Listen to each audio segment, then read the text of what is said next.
Creek and be right on the banks of the creek. And we hope to see you in person. And now I'd like to introduce Dr. Tammy Demansky. She's the director of the Environmental Center at Anne Arundel Community College and also the scientific director of Operation Clearwater. Thank you, Tammy. Okay, thank you, Donna. And I'm going to share my screen and the PowerPoint. I hope, there we go. So I hope everyone can see that.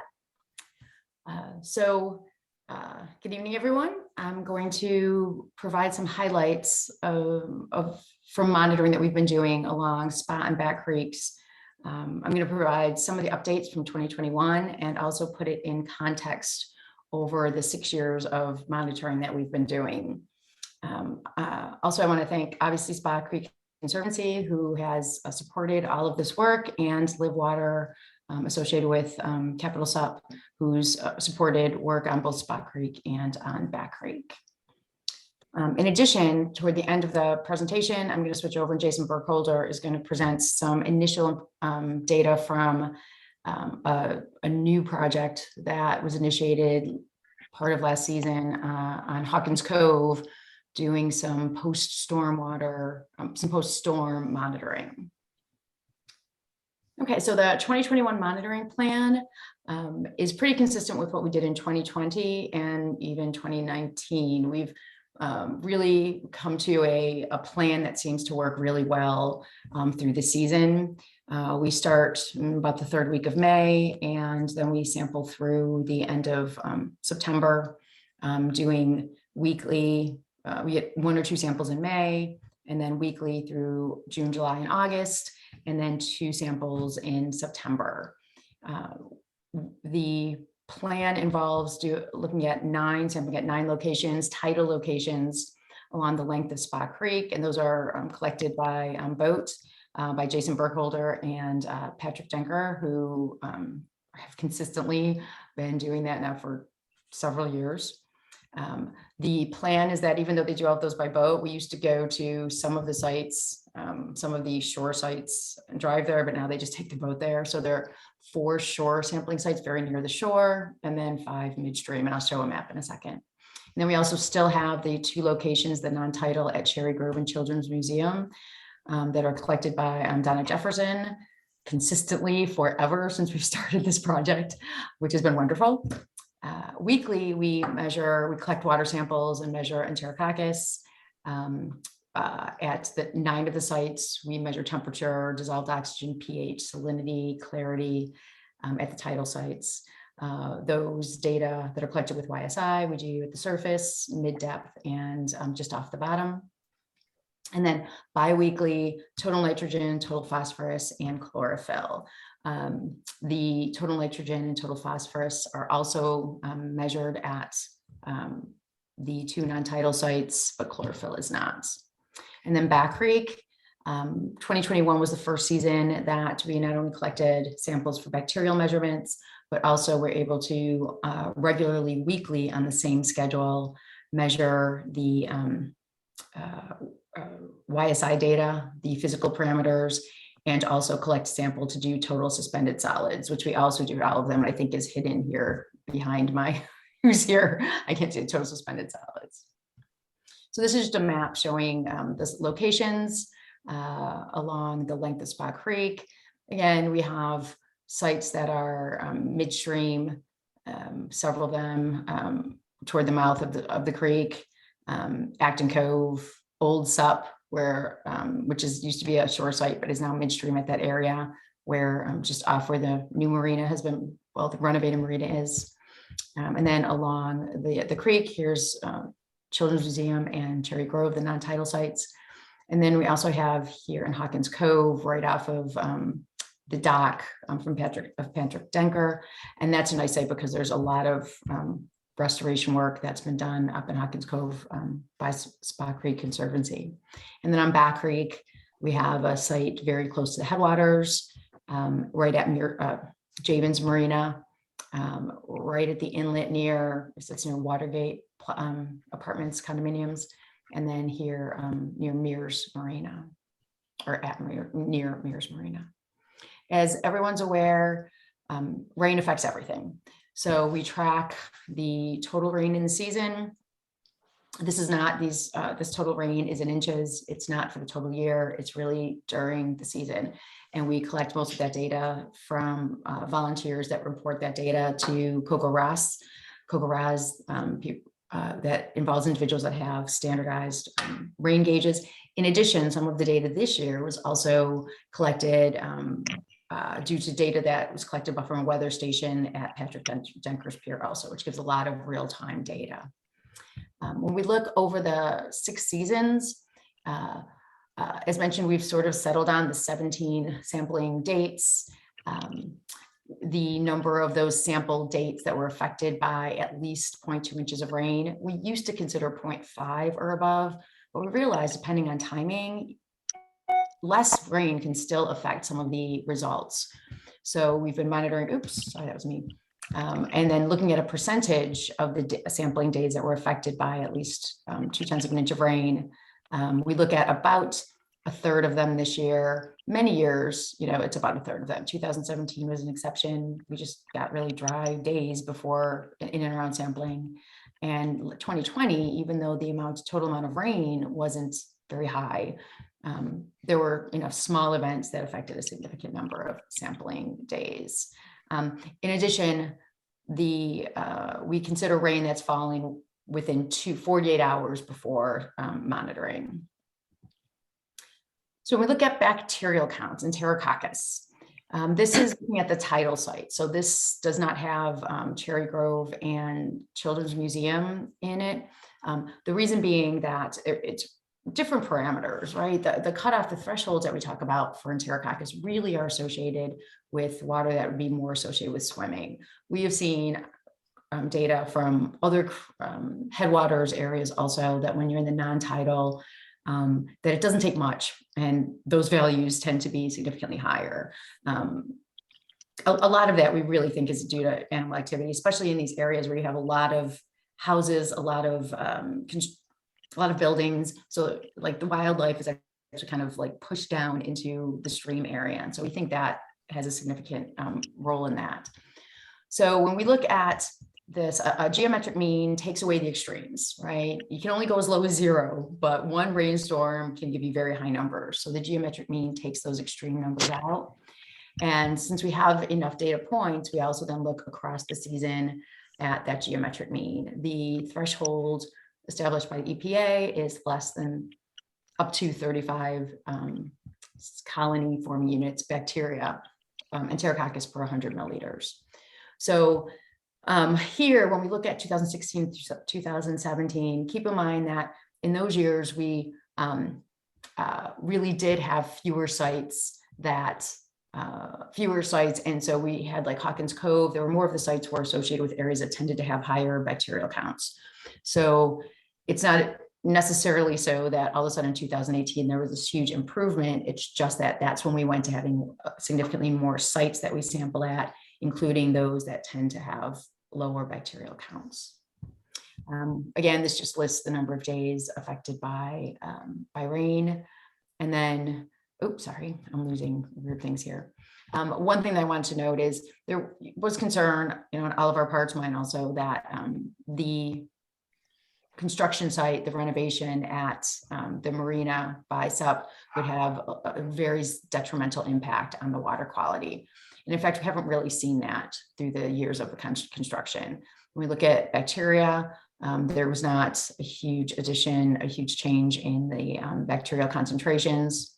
And Hawkins Cove is always a focus also because of the significant work that's being done there. That reached a low in 2016. It still is above the 35 threshold. Again, it's relatively closed-in area, shallow, very, associated with that sort of offshoot headwaters. And so it has kind of snuck back up a little bit in 2021. So that's something we're keeping an eye on. The creek-wide, we see this nice, consistent overall geometric mean. So things are staying steady along the creek. Now, for other parameters, how exactly do we measure how we're doing? One way is we look at the trends. We look from year to year to year. Another way is to look to compare to some standard. Now, as I've mentioned in other years, my focus I don't see is coming up with one grade for the entire creek. When we look at different river systems in the area, if we look even at the Severn, versus other rivers, there are different parameters potentially that contribute to this overall grade they give a river. So I don't do that, but it is handy to have each parameter when possible compared to some standardized scale. And the Mid-Atlantic Tributary Assessment Coalition really is a very nice system for this. For each parameter, they set up thresholds, multiple thresholds. For each threshold, there's a score given, and then you basically take all of your dates, all of your sites, and then you can come up with an average percentage score, which then gives you a grade. Now, it is a very generous, I would say, grade, right? You can get to, this is the only place on the planet where you can have a C with a 45 to a 55% score. But it still turns out that it's pretty challenging to get a good score for a number of these, even with that very generous scale. So I'll use that for some of the parameters that I go through. Now, these slides, I know they look very busy. There's a lot of data, but I don't really want you to focus in any way, shape, or form on specific data points, specific sites. It's really kind of looking at the creek as a whole. As mentioned earlier, chlorophyll A, we don't measure in the non-tidal sites. And there's a little bit of a transition here. Ego Alley was literally done right from the edge on Ego Alley. But then by 2019, we transitioned to sampling from boat a little bit outside of Ego Alley. Part of it has to do with access. Something's going on in Ego Alley. It's hard to even get there. So it just made more sense to move out a little bit, and that then transitioned to this MOS site. Sorry, my pointer is all over the place tonight. It's MOS site. And again, in the 2016, 2017, we had fewer sites that were sampled, so you see fewer data points. Chlorophyll A is an indicator of algal activity, metabolism, some other things also, but the higher the value, the more likely that you have the potential for algal blooms. So we like to see values that are more along the lines of like less than 15 milligrams per liter, which should be the scale over here. We do see a number of points that are relatively low, but we see these peaks. Couple things to keep in mind. Last year, 2020. So I have, like with each year, I have the grade. 2016 was a D, 2017 was a D, 18 was D minus. But again, there was that extreme rain in 2018, which affected everything. 19 D minus. 2020 was an F. But remember, early in the season, there was that mahogany tide that persisted for the first half almost of the season, and you see these extreme peaks. I actually even cut off the scale so that we could see the lower values. We saw these extreme levels of chlorophyll A at some of the sites. In 2021, we had an improvement back to D minus.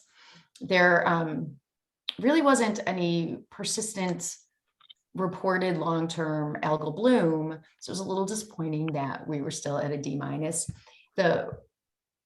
What I've seen, and I have data from like the Road River also, what I saw a lot of last year is not necessarily really low extremes or really high extremes.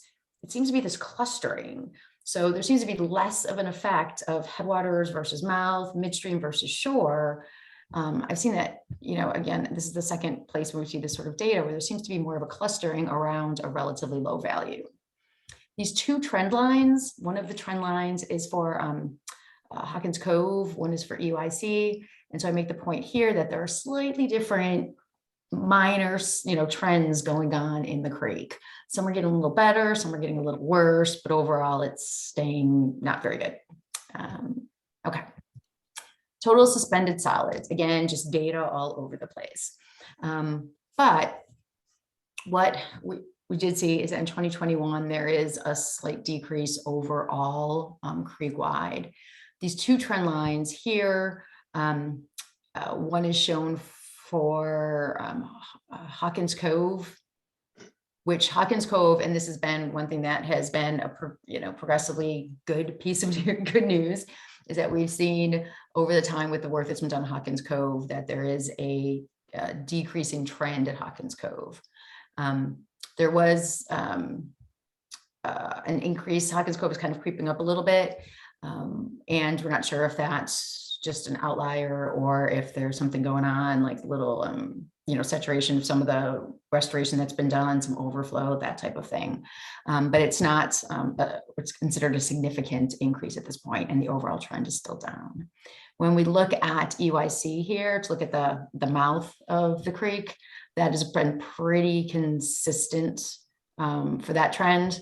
Remember, EYC started sort of late in 2016, 2017. But in general, at the mouth, as it goes into the river, we've seen relatively consistent total suspended solids. Related to that, so here numbers, right? We have clarity.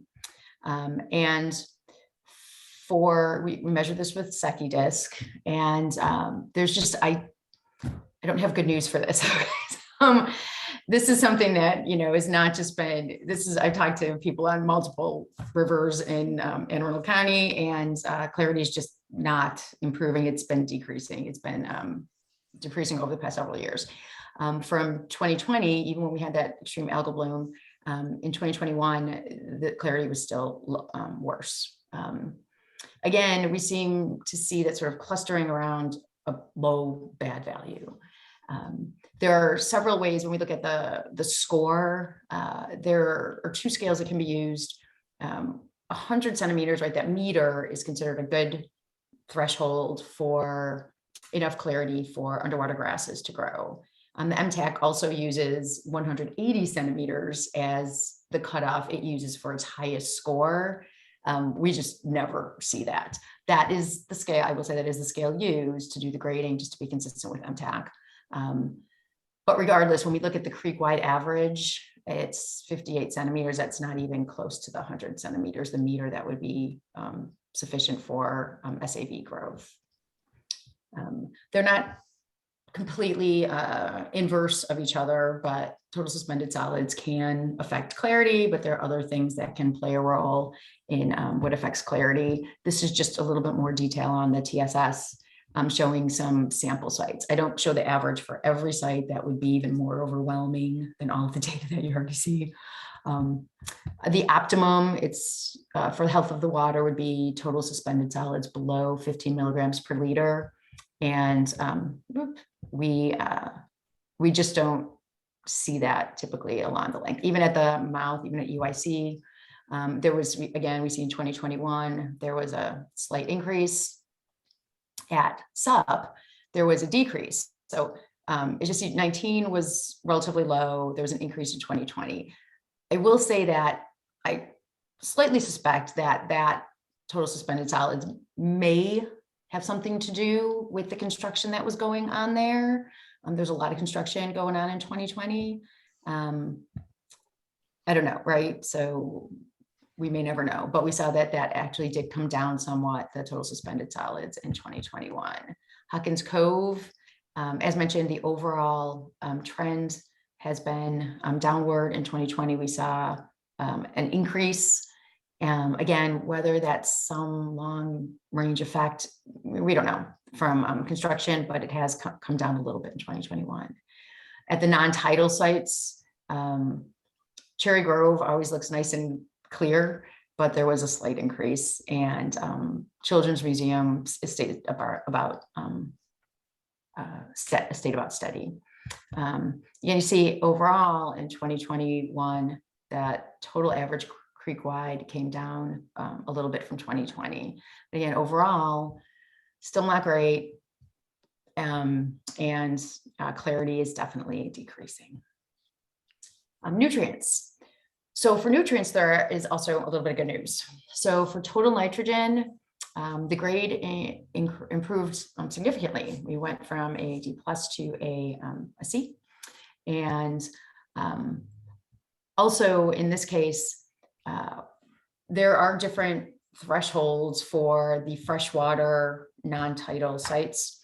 So The creek-wide average is the average of all the sites, but then the grade is designated for just the tidal sites. And then I separately looked at Cherry Grove and Children's Museum.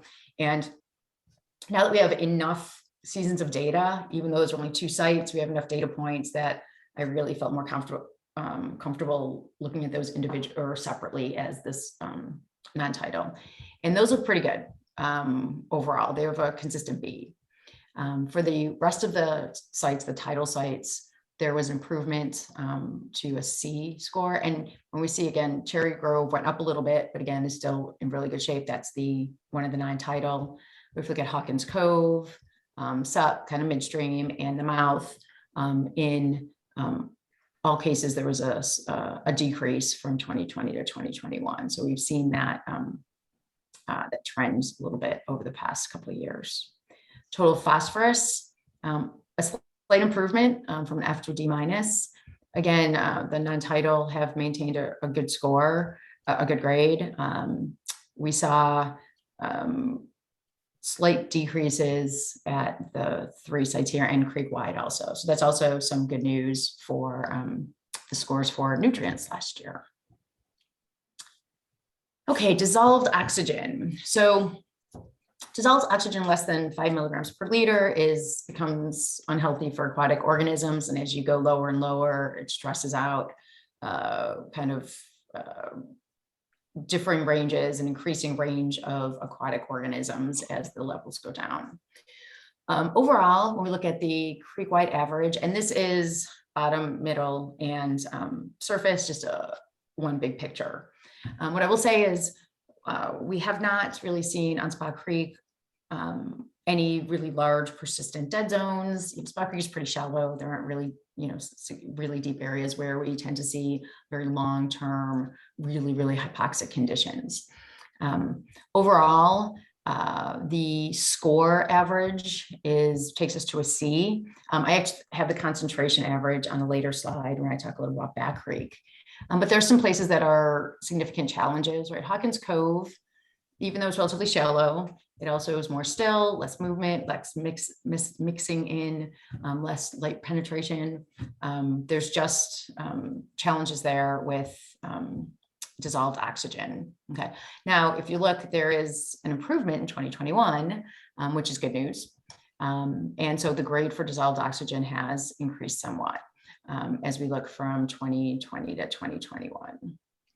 Okay, and then it's kind of behind my screen here, but if we, things are moving around in a weird way.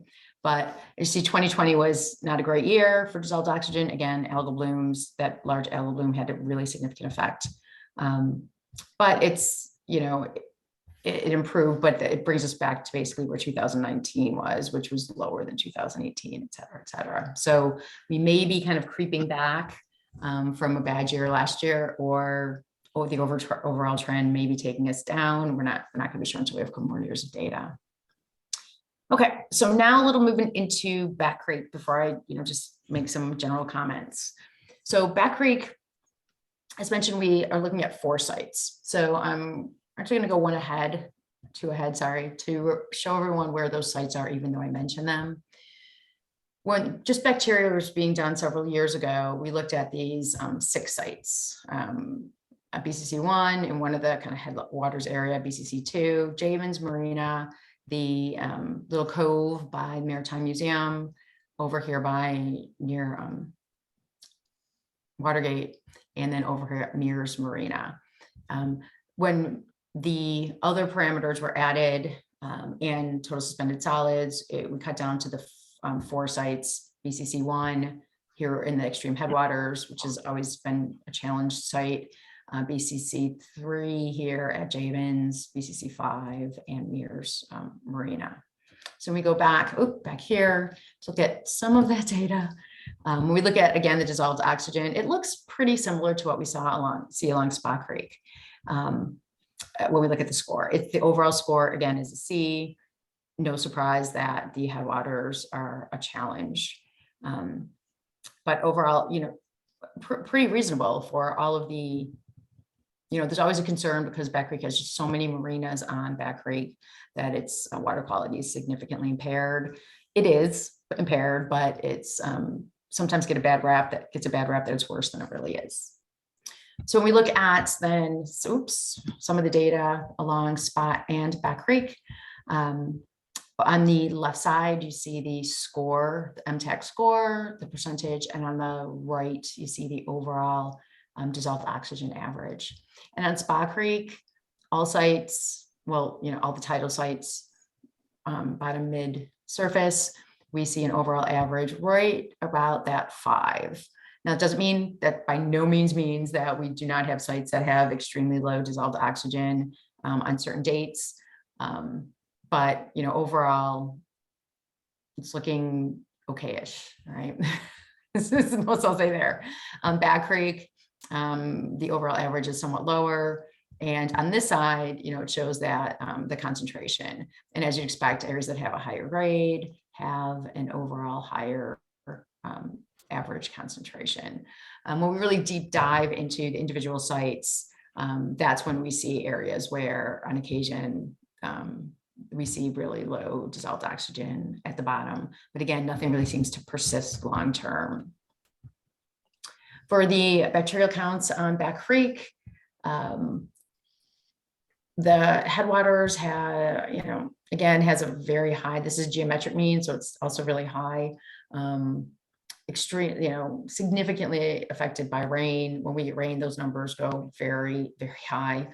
2021 looked a little better than 2020. For the other sites, BCC 3, 5, and 6, which have been done for all 3 years, slight increases or slight decreases each year.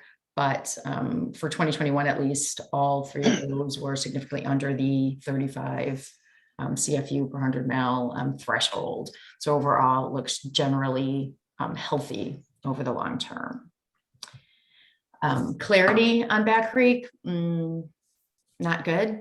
But this is, I feel like broken record. It's not good. The clarity is just not good. Average creek-wide is only, half a meter. Total suspended solids, again, the optimum would be below 15 milligrams per liter, which the cutoff would be here. And we don't see that average anywhere along the creek either. So that's, one of the challenges. So when we look overall at, what's going on, Spa Creek and Back Creek end up looking relatively, similar on a lot of parameters. We don't, nutrients weren't measured on Back Creek. That wasn't one of the things that was measured. But we see that the challenges, a lot of it revolves around clarity, right? Clarity can be detrimental for a number of reasons. It's going to prevent the ability to reestablish, any underwater grasses. And we know that other things that affect clarity, like chlorophyll, is a problem. It's indicative of algal blooms. The good news is, as we see some of these nutrient concentrations come down, that will help to potentially prevent some of these algal blooms if the water is not as nutrient rich. So there definitely are some positives that are going on along the creek. With that, I'm going to thank everyone that's been helpful. Patrick Denker, Lisa Splita, Donna, Amy, Dan, Eastport Yacht Club Foundation has supported the monitoring at Eastport Yacht Club. We've done work with them doing education with their students. The other, individuals that support Spot Creek Conservancy that then supports us.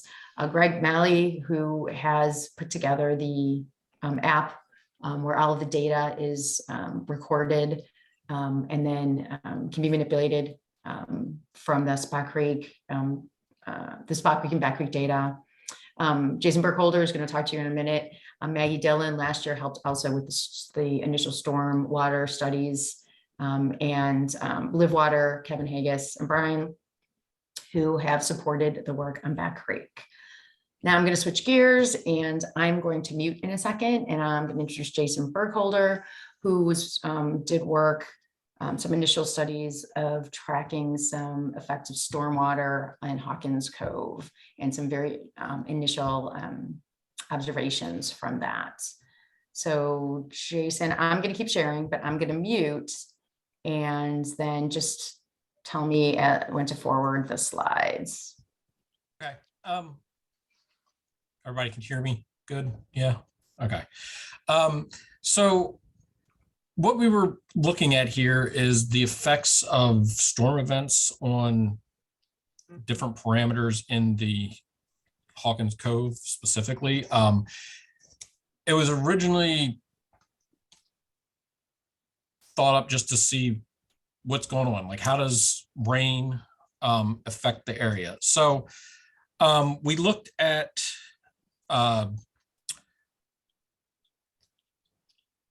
Enterococcus, TSS, total suspended solids, total nitrogen, total phosphorus, and then organic carbons that were coming in. We also did some other readings like pH and temperature, and I'll talk about them a little bit, but they didn't seem to be affected as much, and it was pretty much what we saw anytime we sampled at the creek, whether it was raining or not. They didn't seem to change that much. So can you do a slide?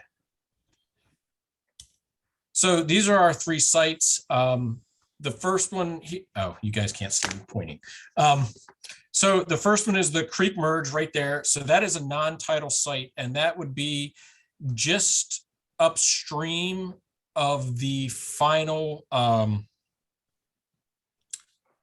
retaining pond, the final retaining pond that was put in.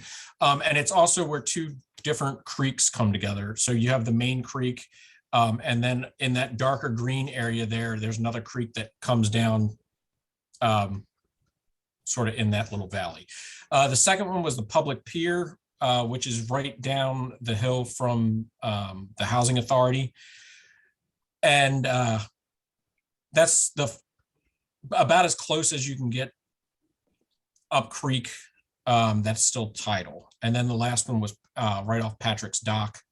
And that his dock gets out far enough that we were pretty close to midstream. I mean, not quite midstream, but we're getting close to the center channel there. Next. So we did 4 storms. And one thing that we did really look at with the storms too is whether the tide was rising or falling when the storm happened. And I'll show you some things that we discovered by just looking at tidal patterns. So we have the dates. They're spread out pretty decently. It would have been nice to have them a little closer together, but we didn't. So our parameters for doing a storm was it had to be over a ½ inch. And even though the events lasted longer, we had to get a ½ inch within 3 hours is what we decided, or less. Obviously, the storm that was 45 minutes was less than 3 hours. But we wanted it to rain pretty hard so that anything that was going to be washed into the creek would be washed into the creek, and we could look at that. We have our total rainfall. That's for the entire storm event over the time period that's in the column before, and then the prevailing tide direction. Now, the tides for a couple of them did change in the middle of the storm event, so you'll see that on some of the graphs. Slide. Okay, so one of the first things we looked at was total suspended solids. In every storm that we measured, all 4 of them, the total suspended solids peaked at hour 0. And I should mention hour 0 is actually as close as we could get to the end of the rainstorm. In some of the later ones, well, actually all of them, but the first one, when looking at the weather, if it was just going to like sprinkle for another hour or so, we would collect at the end of the last cell passing. So with all of them, the peak of the suspended solids was right at the end of the hardest rain. In this storm, this is storm 1, the tide was rising throughout, and that may affect tidal sites, but we'll look at that then too. And all the storms sort of followed this pattern with the exception of the ones where the tide was changing in the middle of the storm, which we'll look at in the next slide. Can you show the next slide then? As you can see, the rising tide actually seems to push the suspended solids back up the creek. And at the creek merge there, that is a non-tidal site. So what we think is happening there is as the water drains out, there's a higher concentration of suspended solids in the little retention pond there. I'm sorry, Tammy, can you, what are they called? Are they step, is it a step pool? Sorry, I couldn't remember. Yeah, I know. Thank you. Sorry, I kept calling it retention pond. It's not a retention pond, it's a step pool. Right at that creek merge, is right on the upstream side of a step pool. So what we're looking at here is what I think is happening, and we'll have to look at it a little bit more, is that step pool is actually working and keeping those solids back. So as the water comes out, there's more in a smaller area. But it was interesting to see in this how the rising tide seems to hold the suspended solid level at a steadier number. Not surprising. Come on. Okay, so next slide. We did look at organic carbon, and we saw that while there is organic carbon being washed into the system, it does not seem to come out or to flow through as quickly as we had thought. One of the other things we will see, or if you look at the pre-storm readings versus the later storms that we looked at, was that we don't have a non-storm event reading for every month. So we aren't totally sure what's happening in those months. We don't know how much the pre-storm reading would change for any of the measured parameters as the season progresses. And again, tide did not seem to affect carbon levels. So next slide. Enterococcus levels decreased with time. We've seen that pretty much in all of the other measurements that have been done in the creek. After rain events, I mean, we know that the enterococcal levels will fall for 48 hours, and this showed it. If you look at the numbers on the side, though, you will see how high they get right after the and this isn't even the storm that had the highest numbers, but you're looking at 70,000 colony forming units ish, 60,000 colony forming units per 100 milliliters, which is a lot. So next slide.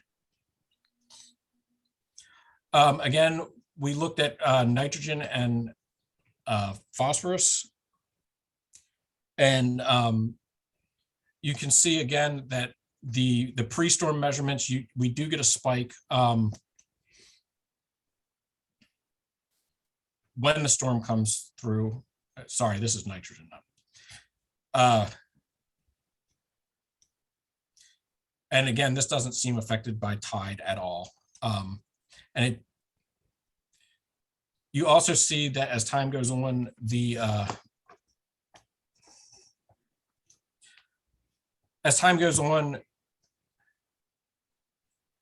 even with the tide rising, it seems to go up a little bit, and I'm not sure why that happened. All right, next slide. And again, oh, I mislabeled the title on this one, sorry. The large amounts of phosphorus are being pushed into the system by by the storms, and they does not seem to drop down again as quickly as we had originally thought. But that might have something to do with phosphorus tends to bind with solids, which is why you get the big spikes in it when they open the dam, not at Spot Creek, but just in the bay in itself. So I would like to do some more analysis with looking at how the solids and the phosphorus relate to each other, which can be done later. All right, next slide.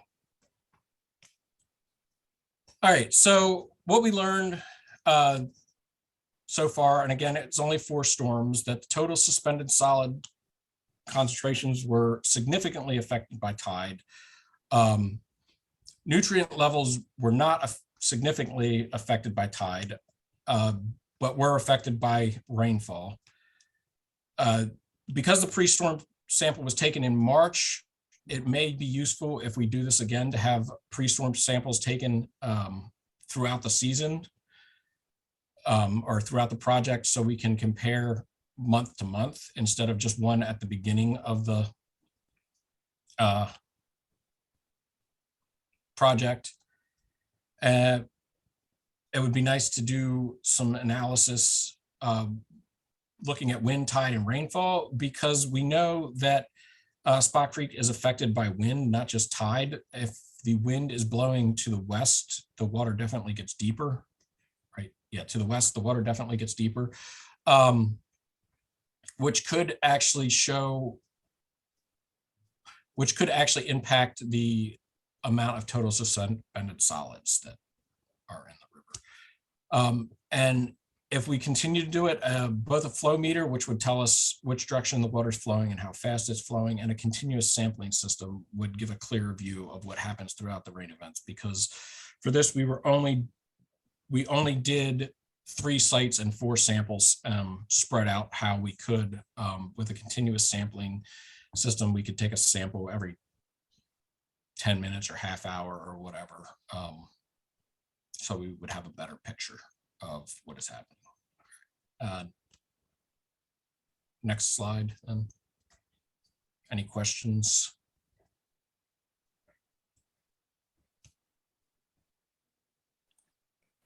Jason, it's Amy. I have a question for you. Do you think that is 4 storm events? I mean, I just mean not in terms of personnel issues, but is 4 storm events a good number to focus on, or to, should that be our goal, or should we do more? What are your thoughts? For just straight numbers, we probably need more. It would be nice to do more. Personnel wise, doing 4 was, if we had more volunteers or something, then we could do more than 4. But just number wise, especially because I know every storm event is different, but it would be nice to get some that look a little more similar, so if you have like a quick thunderstorm coming through, looking at 2 of those versus a quick thunderstorm and a storm where it rains for 4 hours. Which we tried to account for some by saying, it has to rain at least a ½ inch in 3 hours. So yeah. Just to add to what Jason's talking about, the plan was, hopefully we were looking at getting between 5 and 10, I think it was. Yeah. But it was really helpful early in the season. Maggie Dillon, who lives right down there, was available to help. But then when she went and took a job at VIMS, what we talked about is to do this again. It would be really nice to have either volunteer or someone that, or a group of people. So we had like a call list. Right. And so it would make it easier to catch storms. Like Patrick and Jason were communicating and trying to watch storm cells. And sometimes it just was not possible to really get down there and do that. That's one of the nice things about an auto sampler. The only problem with an auto sampler is, to get more than one site, you need more than one auto sampler. So we've gone kind of round and round with some of these things. Flow meters are great. They're not cheap. You know, where do you put them to make sure? Do you put them in sites where other people could have access, and then someone goes in the woods and starts messing with them? So there are, you know, a lot of these things that are in the kind of thinking stage of how we can make this feasible, to do more storms, more sites, more everything. Maybe like Eastport has an eco action group, and you know, we could check, you know, we could certainly try to solicit some volunteers, some specific volunteers who would, you know, definitely be, you know, you don't know, people are going on vacation, or, but to have a call list of people from Eastport if we were still going to do Hawkins Cove, because it's easier if you live over there and if you're available. So we'll have to get on that to see if we can, you know, get some people signed up who would be willing to do that. Do you think, Jason, do you, and Tammy, do you feel like it was a worthwhile start? I think that sorry. No, go ahead. Oh, okay. I think that we got some things that look interesting. You know, not to, I really think looking at wind and tide would give us a better idea of what's going on. Like I said before, the just from going out to do the other sampling on the boat, you can see how much the wind out in the bay affects how much water's in the creek. So looking at a comparison with wind and tide and rain, I think is worth looking at. I would say that, and Tammy, you can feel free to chime in. I would say we probably wouldn't need to do organic carbon again. I just, while it did increase during rainstorms, it didn't seem to, nothing really happened. It just increased, and we didn't see anything else happening with it. But that's to be expected when things are getting washed into the creek. Right. Sally, did you have a question? Yes, actually, I had one for Tammy and one for you, Jason. First of all, I want to say really nice work. I think this is really interesting. These trends are not unexpected, but it's good to see them well documented. For Tammy, I wanted to ask you, those really, really high bacterial counts that you're getting, is that area mostly on septic or sewer? So are you talking about Or up either at Back Creek or Spot Creek? Are you on, is that sewered at this point? Cherry Grove? Oh, Cherry Grove and It's all sewer.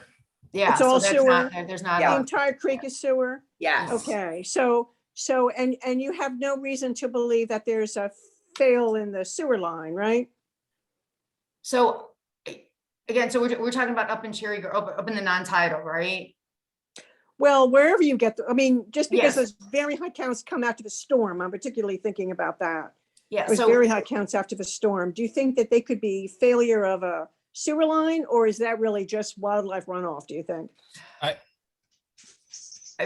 really, for Cherry Grove and Children's Museum, those numbers are always pretty high. And we've contacted, there's been, what was it? Oh my gosh, 3 years ago when someone hounded the city enough, and they did have, Don, I think you collected the samples that they sent down to that location in Florida that does the source typing.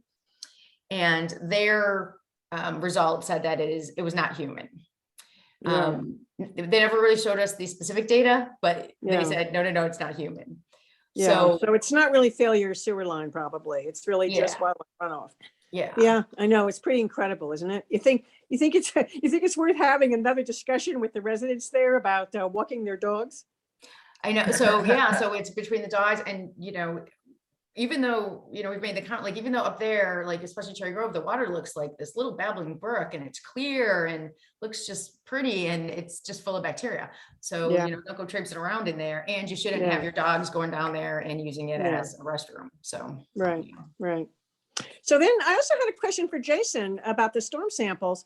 I'm wondering, particularly during those big storms, you must have a very strong salinity gradient between what's coming in from the non-tidal meeting the tidal end. So I'm wondering if you might be having a little bit of a salting out effect. If you've got enough higher salinity water coming in from the open creek end coming upstream during, especially during those rising tides. I wonder if it's possible you might have a little bit of salting out effect, and that could maybe be causing a, an aggregation of TSS with your nutrients and could be affecting your nutrient data. So that I was wondering if you looked at salinity during that transition. we didn't, and we had thought about it, but the problem was that some of those spots get so shallow we couldn't get the YSI into them. So we did measure pH and temperature, but that was because we had a small pH and temperature probe. But I see. especially the creek merge, Yeah. during the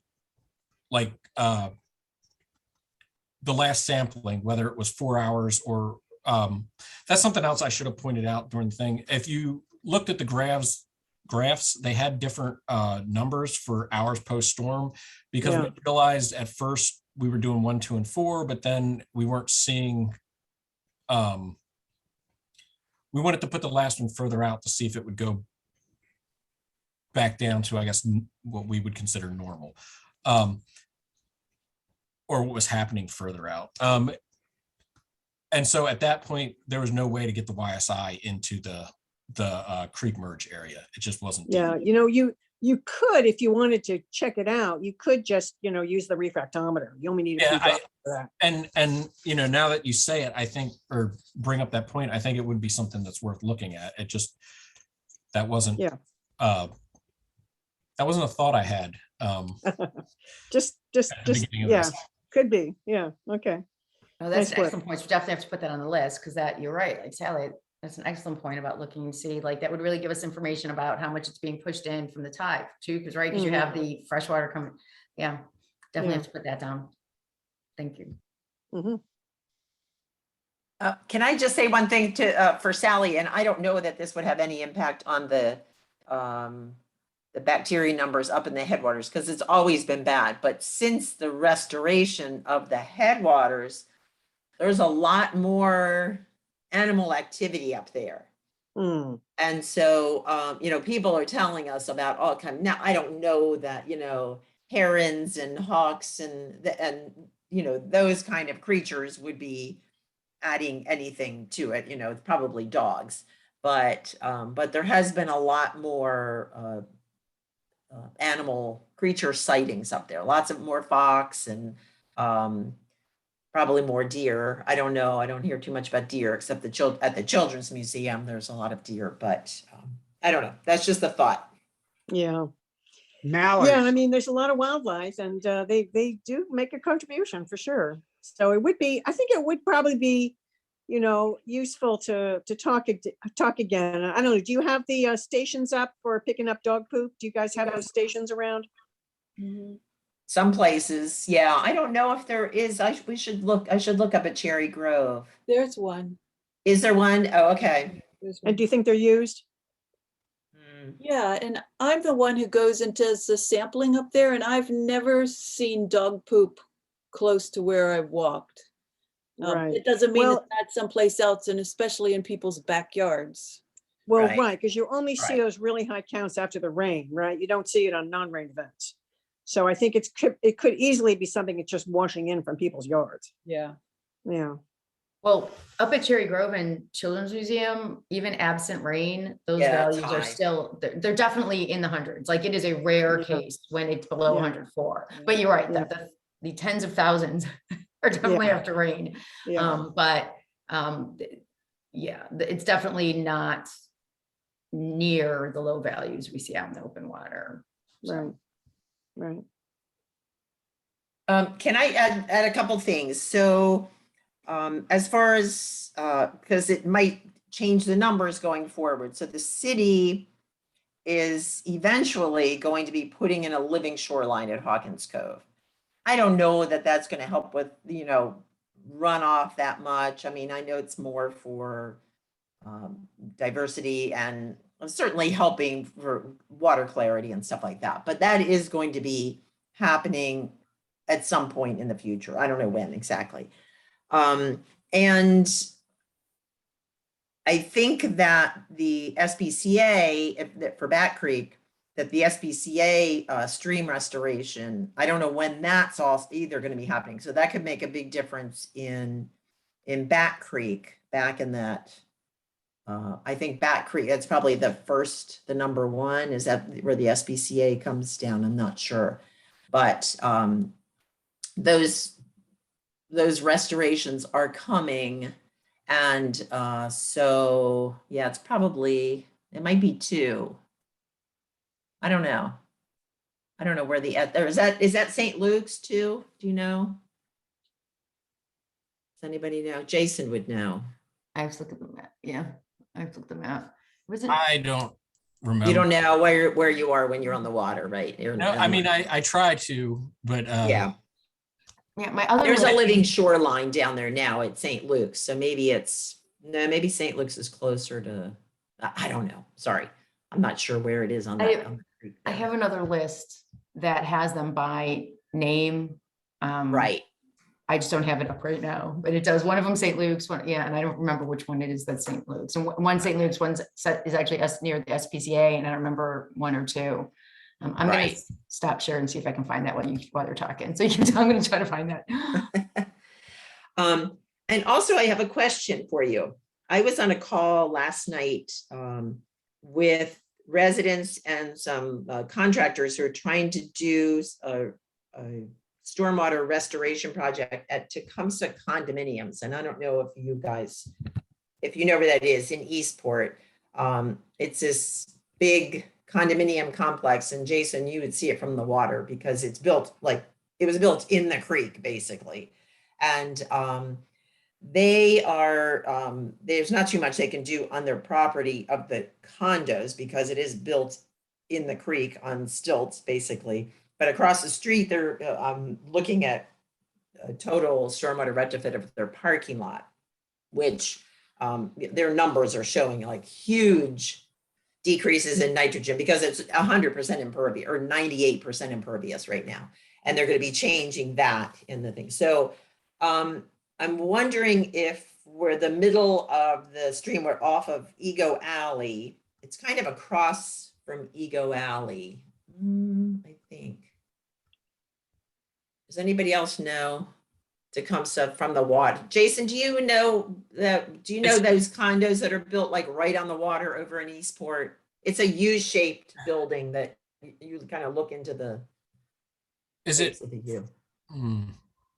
It doesn't matter, but I talked to them last night. I probably know it if I saw it, but yeah, I don't know. I talked to them about possibly like joining in, and if they wanted to do some before water sampling there, and I asked them if they would be interested, and they're going to talk to their board. But I wanted to see if it was possible to add another site, or if the middle of the stream outside of Ego Alley is close enough that because if it's close enough to their space that it would, we wouldn't need to add another place. Maybe it would show it there. So, but maybe we can talk about that.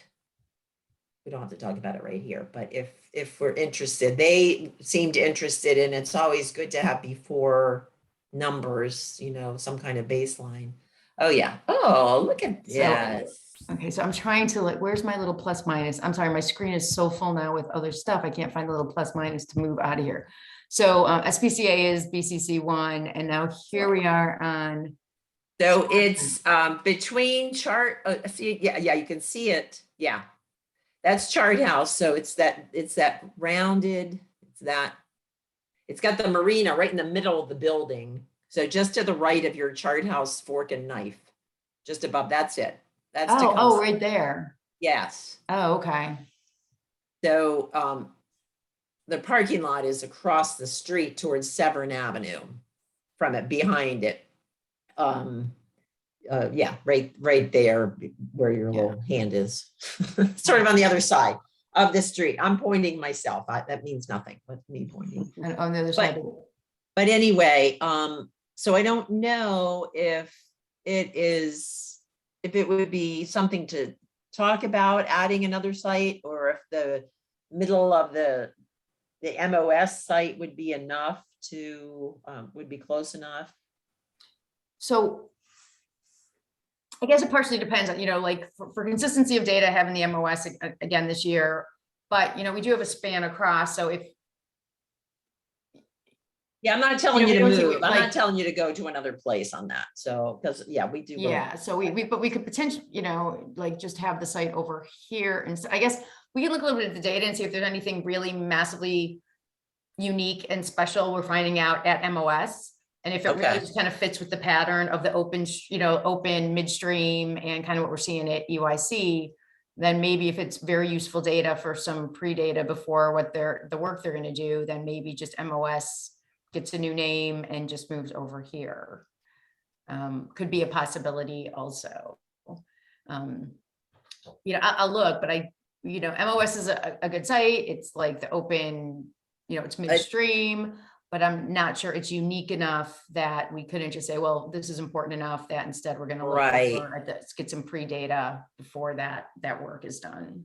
And yeah, I could talk to Jason about it too, but we can just look at the data, but that might just be an easy fix for that. And also in the future, who knows when, but the whole city dock is going to be redone. Hopefully it's going to be, not be a parking lot anymore. So, I mean, it is good to have all those baseline numbers from MOS because that should make a huge difference, potentially, but again, that's years away from, it's all going to be a green space and, all kinds of stormwater management and stuff in the whole city dock parking lot area right now. Right. We could So. even look at, if they don't have money and, we don't want to be adding a whole bunch of additional sites. Sometimes, to just make sure we don't leave MOS, we could potentially do every other week at those two sites. We'd still get some initial data before this restoration. We'd still have a data set for MOS, and because we're accumulating, so many years of data, I don't think it would completely, decrease the significance of the data that would be at those sites. Okay. So that might be something to consider. Okay. Yeah. You guys talk about it between you and see, I don't know, but I don't want to make it more difficult for everyone. Tecumseh is between 3rd and 4th Street. Slightly closer to 3rd Street. So this Oh. is 3rd. So Right. But where is it there? Oh, that's it? Yes. Oh, so I'm in the wrong place. If I can get, Yes. Oh, so I'm in the wrong place. let me see. If I can get, Yes. Hold on, let me see if I can.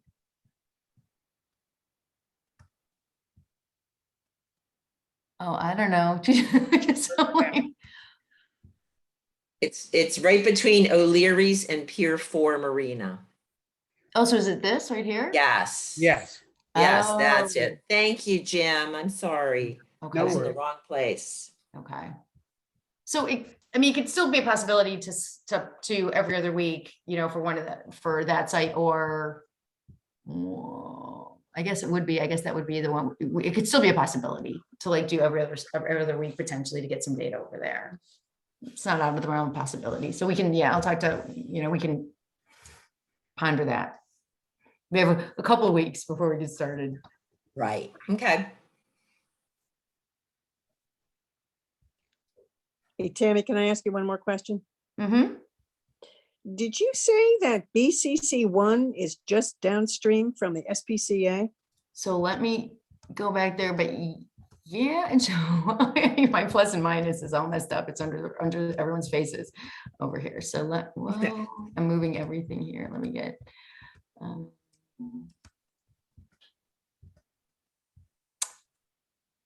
Yeah, so let me move. So yeah, so that definitely could potentially be an issue, right? So here's SPCA, and here's PCC1. So yeah. Yeah. Whoa. So yeah. Yeah. I don't think that's a coincidence. Yeah. Yeah, that's a really good point. And I don't know, when I originally thought about that, well, SPCA, they must clean things up, yada yada. But I know that they have a really active program, like people coming and walking the dogs, and so I'm not sure. So this might be, this might be a significant part of that problem. But so I know the county's doing all the work with pet waste. The town, I'm not sure if they're doing as much, but this might be something that we can reach out to the SPCA about, what their program is to make sure that there's a significant cleanup there. Yeah.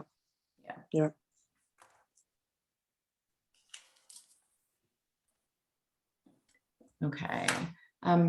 Natalie, I think I see your hand up. Hi, I don't know if I'm doing this right. I live in Tecumseh. Okay. And I don't know how to bring you on video, but we're right across from Ego Alley. We stay right at the hotel. And you can come and test the water in my boat slip. I don't have a phone, I just have Okay. So yeah, so we were just oh my gosh, so you're showing us. Okay. Can you even see it? I don't see it on my screen, but I don't know if you can see it. Yeah. Yeah, so we see that. That's good. Okay. And Yeah, that's what we were potentially just Call talking in. about, is coming and maybe doing every other week testing over in that area. Yeah, and we just had a $30,000 study done on that parking lot across the street. We had a Zoom meeting last week, and they said, get rid of the pavement and do the low growing plants. And the drainage in the very middle of the parking lot doesn't have any pipes or anything. It just goes down into the ground. And they said the entire community of Eastport here flows right down to that, which is funny, huh? So yeah. So feel free, if you want to email me, I can open the door. Well, so what we would probably do for the bacterial testing when we come to do it is we'd probably be from the boat. Right. So right down in this area, but if I'm not sure if you're on Spot Creek, on the distribution site, or my email, I have somewhere here. Hold on, I do have that. If you, where did I put that? So the email, if you want to email, because it might be worthwhile coming and taking, a look also from land. And I can't even get I have so much open now. I can't even get just put the email on the chat or something. I'll write it down. There, so do you see? There you go. See on the screen, there it is. Okay. Okay, it's TL Demansky at acc.edu. L Demansky at AA. Oh, great. That's where I got my floating gardens. Okay. When you were doing the experiments there. Okay, thank you. Thanks for inviting me. Thank you. Bye.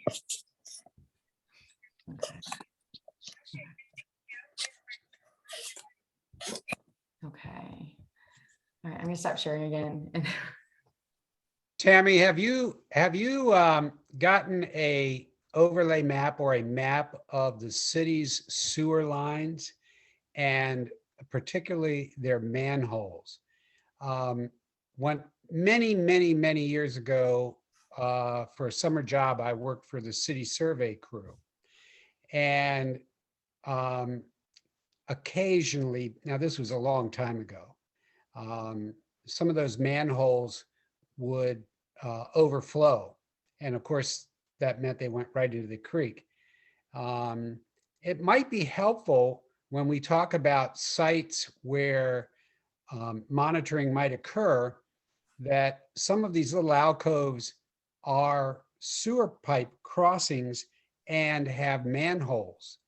And I don't know what the current structure of the public works pipes are. I don't know exactly, but I do know that they are back there, and in the past, they've had a history of popping a leak here and there. It's conceivable that some of those pipes are old enough that there may be a leak. It's too easy to blame it on that, really, but that could be it.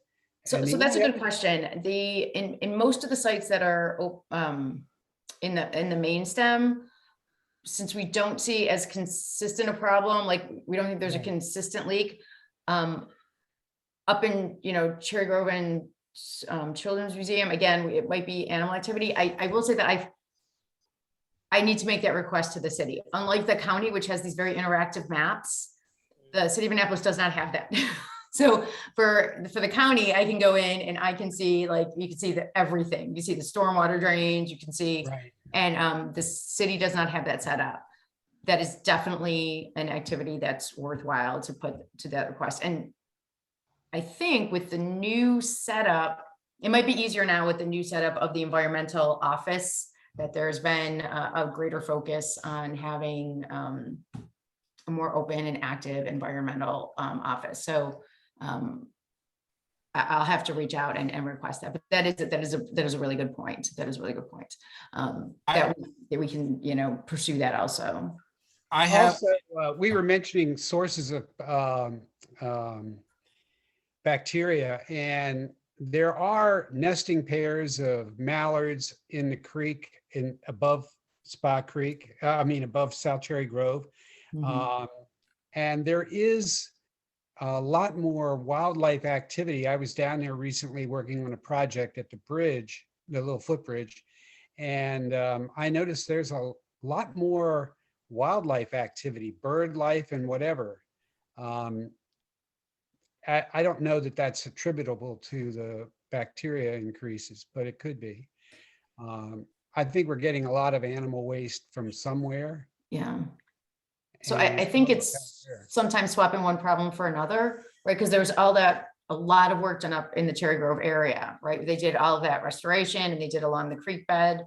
And so I think that improved some of the runoff, that issues that might have been, because the counts were, really high before, and then after the counts are high again. And that might just be because there's just now more animal activity.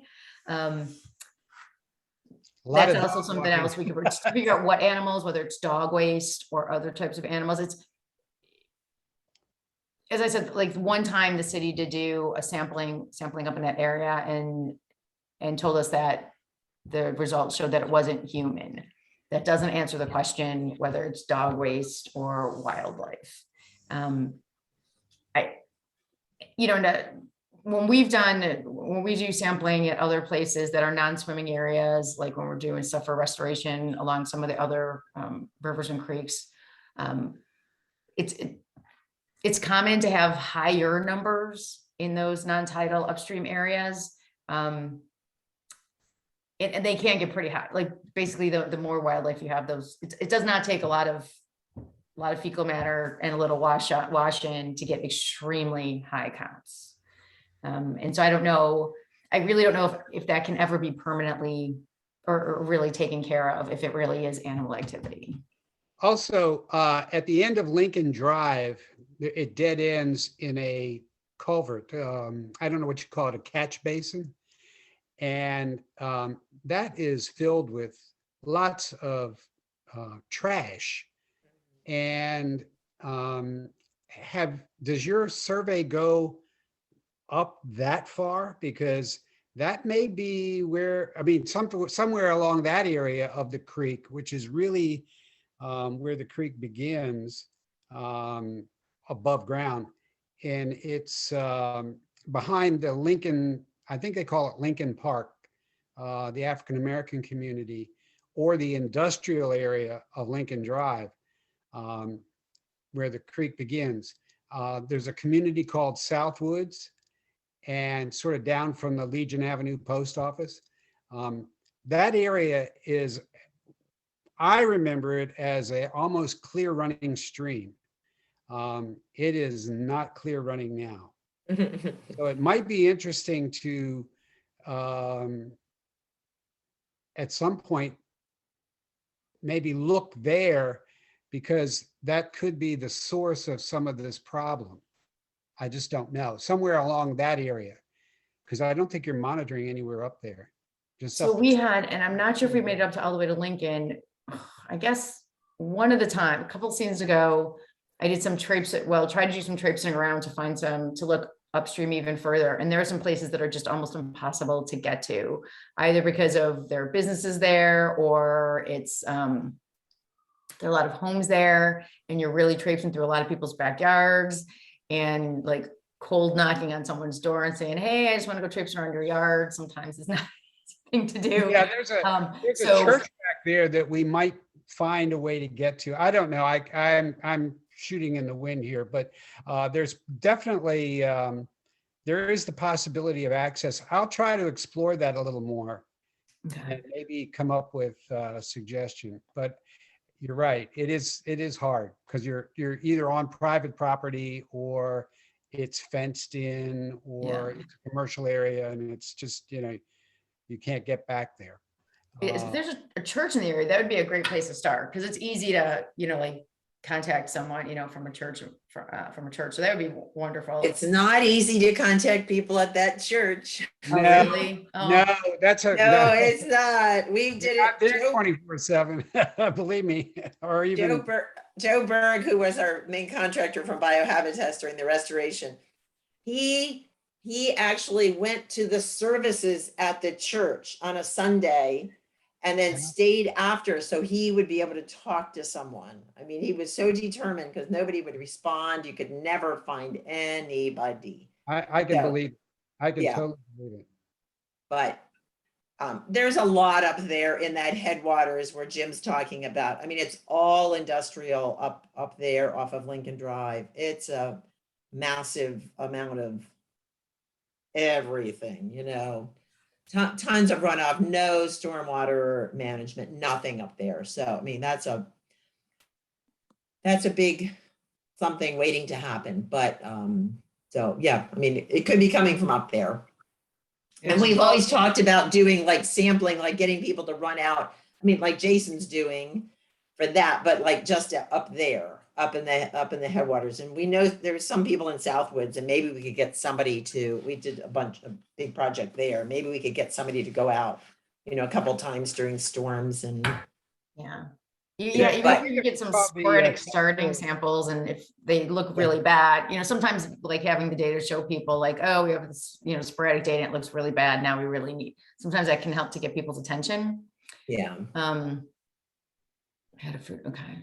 So, just to jump back, I have all for at least the Hawkins Cove's watershed drainage area, I have all the storm drains, inlets and outlets, and where the storm drain pipes are for that area. I don't remember where I got it though. And so that's addressing Natalie's question, right? So yeah, because I remember once upon a time when we were deciding where we were going to do sampling, we wanted to make sure we weren't just like sitting like right outside of a storm, right? We wanted to make sure we had kind of a mix of things, because I think that affected what we were going to do around MOWC, Cheston, and even Shipwright. And then also to Natalie's, I had started when we first started talking about this, the one Thursday that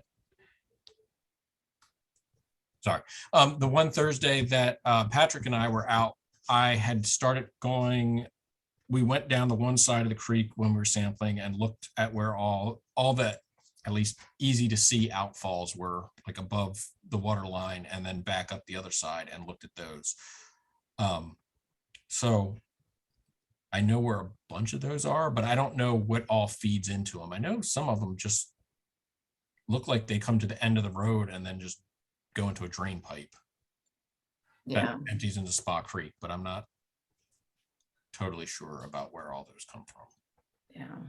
So that would be, okay, St. Luke's Food Pantry has, okay, no, it's a church, check back, okay, we see the answers. So I think, a couple things I'm seeing, hearing is that it'll be worth contacting. And thank you, Jim. I've pondered this multiple times. I've been like, oh, that's going to be hard contacting and asking for, but the maps for the sewer system really are worth having. Tammy, I'll put you in touch with Sean Wampler from the city, that's the GIS person Okay. who should be able to, she's been pretty receptive. You know, they didn't used to be, but now it's a little easier. So I'll send you her info. Thank you. That would be great. Okay. Yeah. So, and that's good to have, because I know like when we've had interactions with the county DPW, when there's been a site that pops up suddenly that has high counts, they're typically willing to go out and do some initial analysis and look for a leak. So if the city of Annapolis, you know, if we could make that contact and have that communication with them, then it might allow sometimes to check some of that out, to be able to check on that. So that would be wonderful to have contact like that. Yeah. Sorry, did anybody have any, I have to go put my child to bed. Did anybody have any questions? Thank you, Jason. Thanks so much, Jason. It was Yeah. it's really interesting. So we're looking forward to another year of that to All see right. how. Yep.